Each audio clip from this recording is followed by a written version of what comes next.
it is now time to turn our attention to Beijing 2022. Yes. And the Winter Olympics. So NHL exciting. players are going back to the Winter Olympics for the first time since Sochi 2014. Obviously, in 2018, they did not reach an agreement. The IOC and the NHL and the NHLPA, they couldn't figure it out. So you had all these random non-NHL players in the Olympics. But now it's going to be a best on best competition in the winter of 2022. And with that just around the corner, before you know it, the Winter Olympics are going to be here, even though we just finished with the Summer Olympics. And because of that, me and Lepore are going to project Team Canada. And I know a lot of people have been, doing this on social media, and there's a bunch of writers who have already put out their rosters. But here on the GFP podcast, Lepore and I are going to give you our rosters for Team Canada.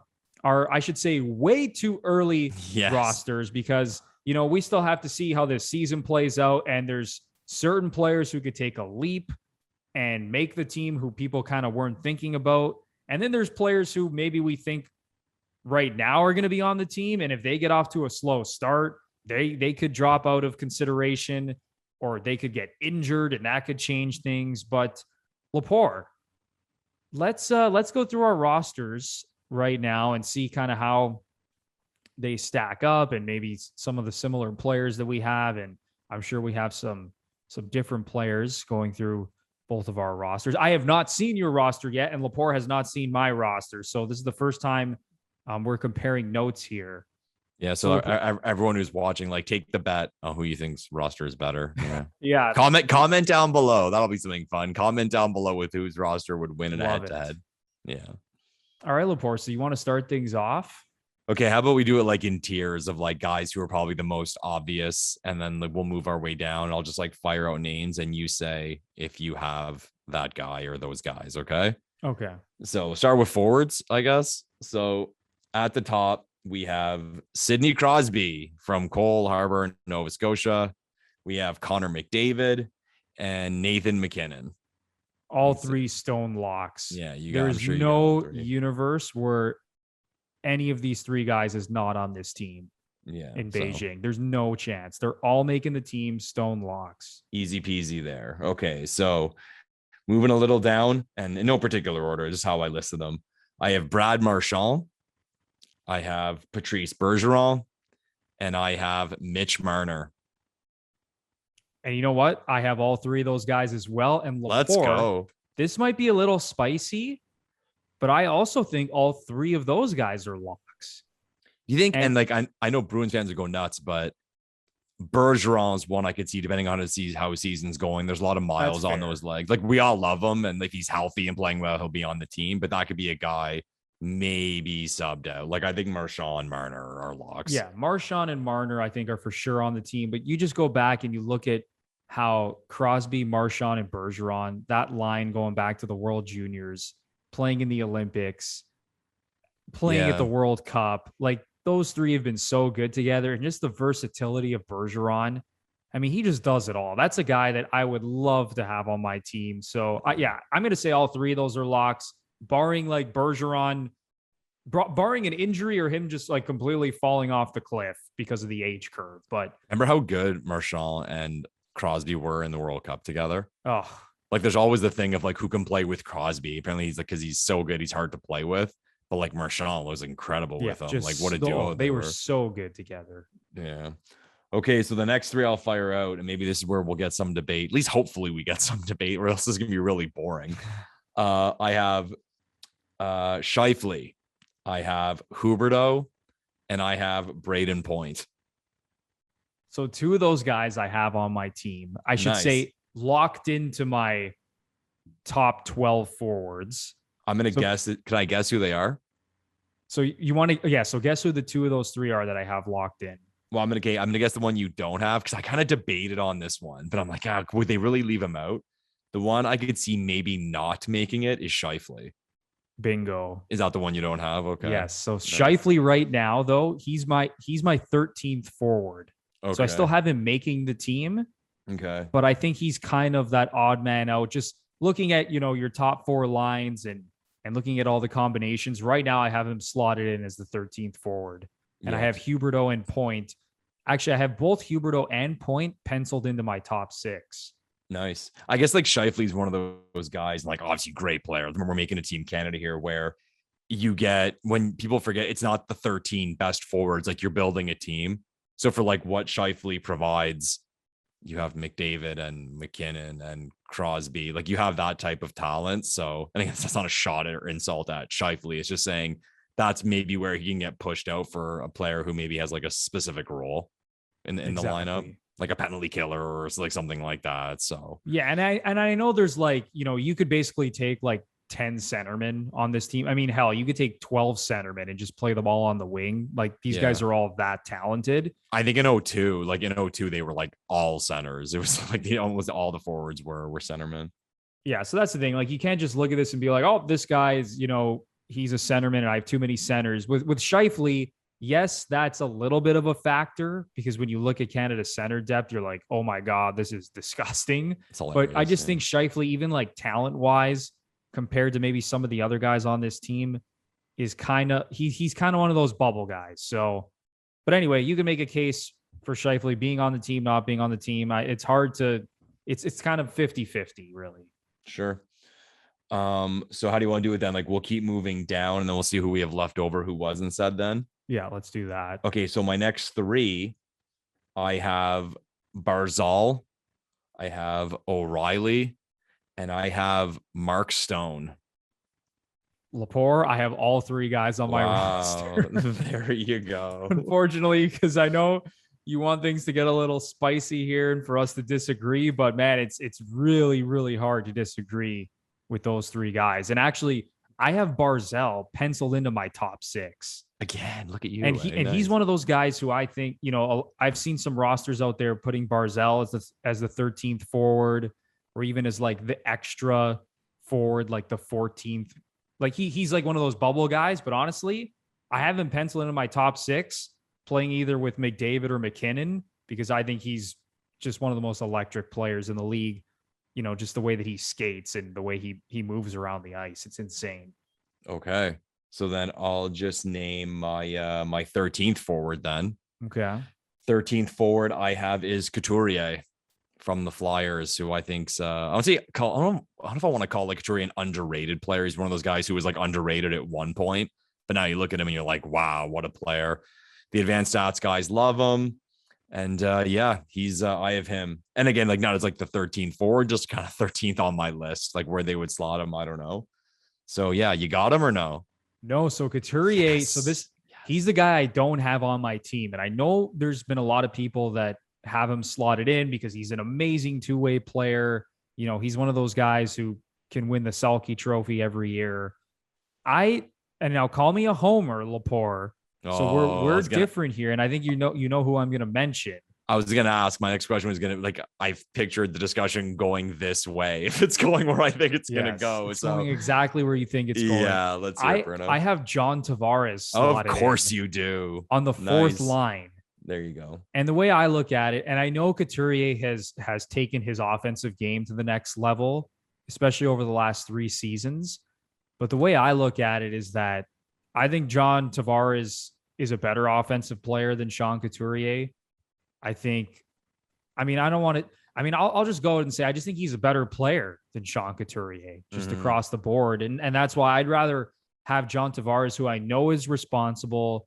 Now, I don't think he's the defensive forward that Couturier is, but just the total package and having a guy like Tavares play on your fourth line, that to me was just too enticing to leave off instead of slotting in Couturier, who, is more of that defensive-minded player who's going to be in a checking role for Team Canada. And you could argue, like, Bruno, you're an idiot. Like, Couturier would be perfect in that checking role. Like, he doesn't have to score goals. He could just do what he does. But give me the guy with maybe a little bit more talent on that fourth line. One guy gets in, people will throw shit at this one. Again, based on how, for the two of them, like how the seasons are going, Tavares and Bergeron.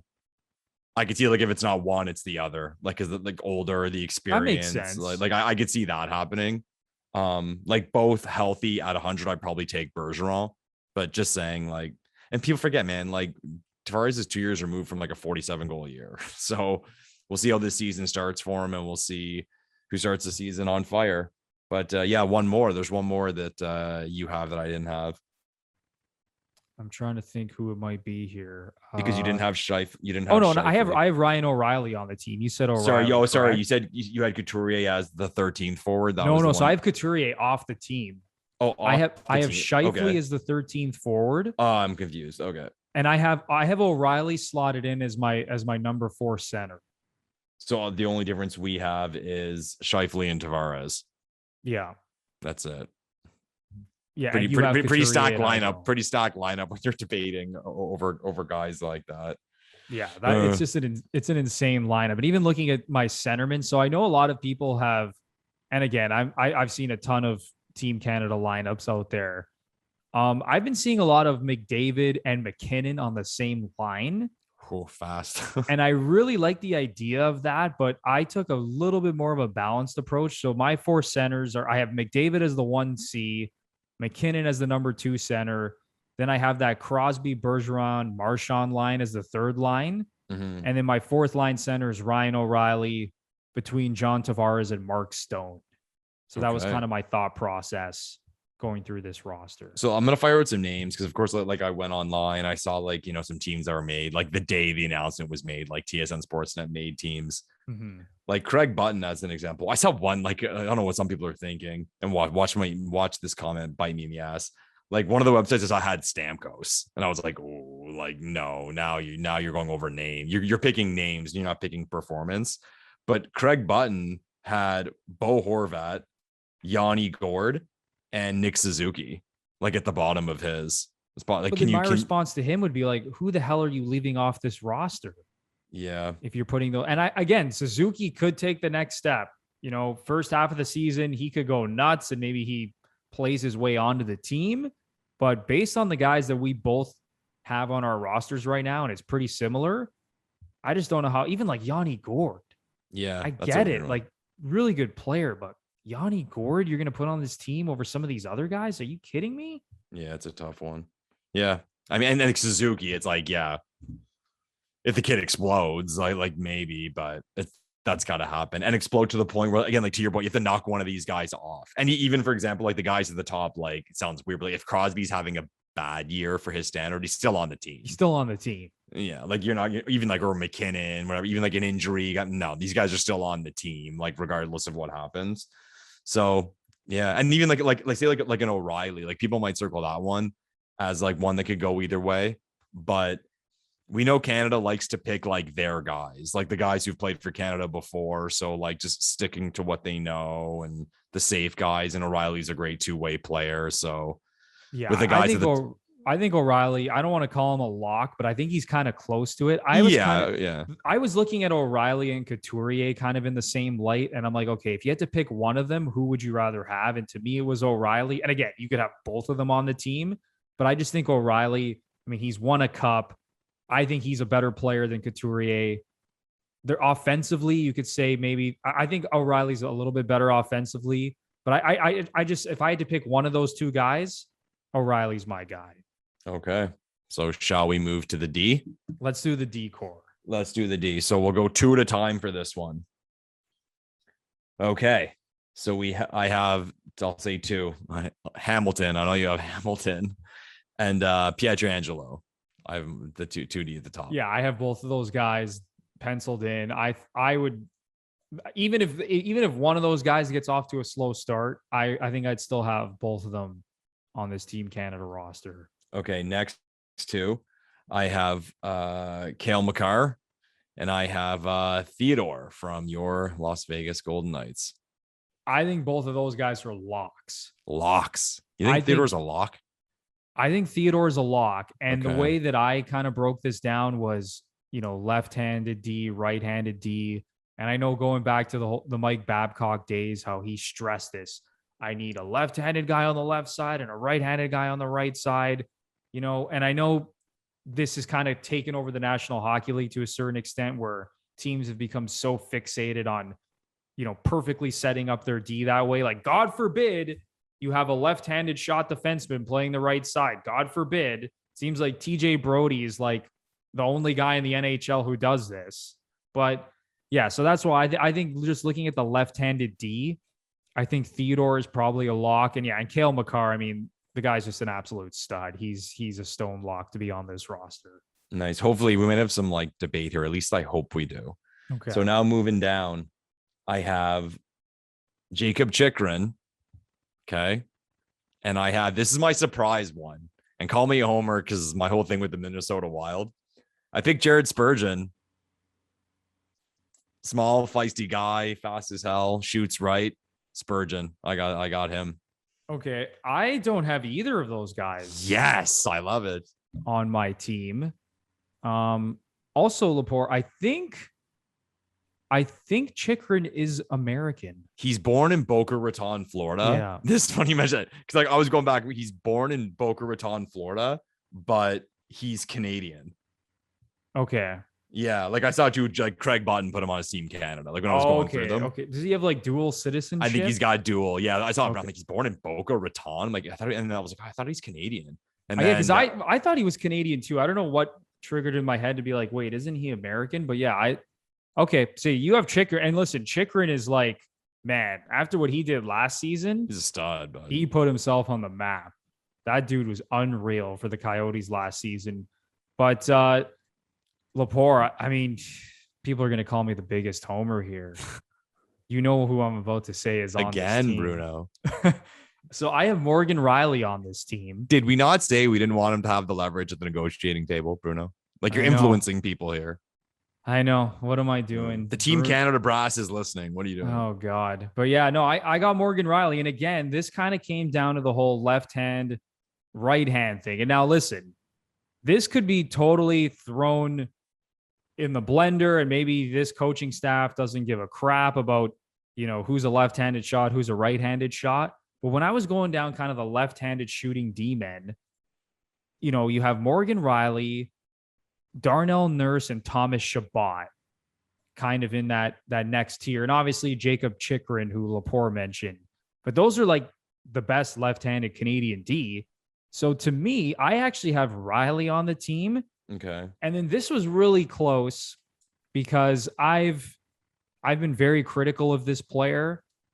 And I didn't think he deserved the contract he just got. But as of right now, I actually have Darnell Nurse penciled in. Whoa! I love it. On the third pair. Bruno.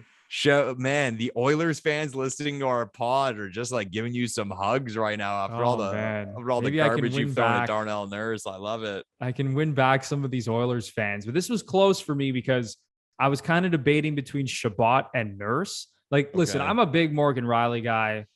I think he's a great player. I thought he was awesome in the playoffs against the Habs. I think he's going to have a really good season in his contract year. And Nurse, the reason I like Nurse, he's a physical guy. Yeah. And he's more of a rugged player than Thomas Chabot.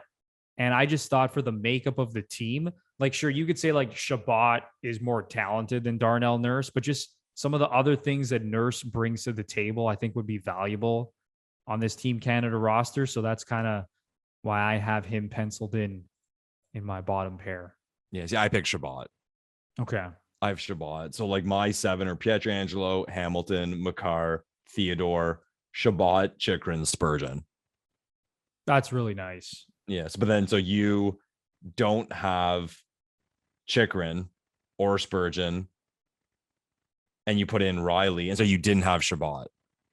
Yeah, so Chabot is basically, so even going to like my 7th D, yeah, I have like Chabot / Chris Letang, and call me crazy for having Letang on. Chris Letang? Chris Letang. Hot take. I still think he's a really good player. And I was just going through some of his numbers too. I'm like, he quietly had like a really good year last year, just point production wise. He's been on Team Canada before. He's okay. I think he's a really good player. Okay. But he would kind of be one of my bubble guys, but I'll say I'll have Chabot as the 7th guy. But Letang was another one I kind of had in that mix. Yeah. And I know a lot of people probably don't think he's going to make this team, but Yeah, he's probably like my 8th guy, but as my 7th defenseman, I'll pencil in Shabbat. Yeah, one name that was getting thrown around when I was looking at like the makeup teams was Adam Pelech from the Islanders. Like big dude, Yes. solid all around. Like people love him. I know the advanced stats guys like call us homers or whatever, but some people think Muzzin should be on the team just because like you know what you're gonna get. And like what I always say, I remember like when Subban wasn't picked for the starting lineup of Team Canada, people flipped out. He came off a Norris Trophy, but the whole thing is like you don't need scoring from your D. Like you have so much scoring up top. You just need the D to not blow it and be solid. So like, and with that regard, he wasn't the best fit, and that's where Muzzin slid in to the team. Because I think Muzzin's a stretch. Yeah, no, me too. I'm just saying like the advanced stats guys. Like I saw one metric that had Muzzin as like top 10 defenseman in the National Hockey League in terms of like just like not getting scored on and this and that. It's like okay, I mean I don't put him there, but debate all day long. One name we'll throw out there. Is there any chance, again, because I always say Canada holds on to these guys and we'll see how his season goes. Does Drew Doughty have a shot? I think he does. Yeah. Because I haven't penciled in here. So I kind of had 3 guys as like the 7th in play for the 7th D spot. It's Shabbat, Letang, and Doughty was the other guy. So you could even call Drew Doughty like my 9th defenseman. And I know obviously they're not going to bring this many defensemen, but those are the 3 guys I had as the 7th D. Yeah. As the bubble guys. But yeah, I think if Drew Doughty comes out, has a strong start to the season, the LA Kings, they're not a much improved team, but they're definitely going to be better than they were last season. I think we can all agree on. They got some nice young players. They still got Kopitar. So if Doughty comes out and he makes a splash, and you better believe that Drew Doughty wants to be on Team Canada. Like he's going to be gunning to make this roster. Big time. And it would be good. It would be good to have a veteran like him on the blue line. So yeah, I don't think it's a stretch to say that Drew Doughty could be on this team come the winter. Okay, move on to the goalies. Yeah, let's do it. I assume we both have the same starter. Carey Price. Okay. Who's your Who's your backup?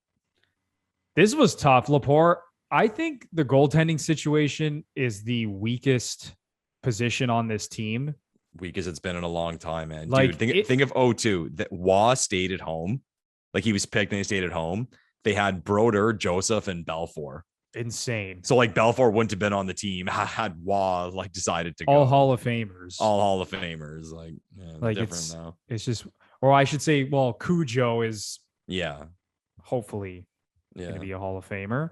But yeah, I mean like that. Okay, so my backup, this is going to be, people are going to call me absolutely insane to have this guy as my backup because it's kind of off the board. I have Darcy Kemper. That's what I have. You have Darcy Kemper as your backup? Darcy Kemper as my backup. Oh, let's go. I don't think that's that hot of a take. Let's go. I thought I was the crazy one here. Yeah, Darcy Kemper is my backup goalie. I'll just run through some stats, Lepore. So he has a .917 save percentage in his career, 242 games, playing for Minnesota, LA, and Arizona. Okay? These aren't great teams that he was playing for throughout his career. And then also, Lepore, did you know since the 2017-2018 season, Darcy Kemper has the best save percentage among Canadian goalies who have played at least 100 games at .921. There you go. I like it. And now he's on the Colorado Avalanche. Mm-hmm. The consensus, shall we call it, best team in the National Hockey League. He'll have and good if he numbers. gets off to a nice start this year with the Avs, yeah, man, pencil him in behind Carey Price. Yeah. And if anyone's going nuts, again, I looked up lineups that guys made. Both Johnson and Button had Kemper. Oh, nice. They had him at, both of them had him as their third goalie though. Okay. We have him as backup. So then who's your third, Bruno? So my third goalie, I went with a little more youth because you got obviously Carey Price is 34 now, 35. Darcy Kemper, 31 years old. I got Mackenzie Blackwood. Oh, nice one. Okay. As the number 3, a little bit of youth. And I know some people would say Jordan Binnington. Yeah, no. But I got, and I know Lepore is not going to say Marc-Andre Fleury. Or is he going to say Marc-Andre? You know what's funny, Fleury? Bruno? Shock the world. We're going to shock the world. Okay, Lepore, who's your number 3? My number 3 goalie is in fact Marc-Andre Fleury. No, it's not. And I'll tell you why. No, it's not. And I'll tell you why. Because with Price and Kemper, the third goalie's not going to play. And why not for that third goalie then have a guy who's always got a smile on his face, who's good in the locker room, who's always got a positive attitude, and he's a great cheerleader, and a guy who's very experienced. And if he has to go in, he won't be overwhelmed. So contrary to my opinion of Marc-Andre Fleury maybe being the most overrated goalie in the history of the sport, I have him as my third goalie. You know what? That's a pretty good argument right there. Why not, man? I think you're convincing me to switch my roster a little bit. And he's like buddies with Sid and like probably like Theodore from Vegas.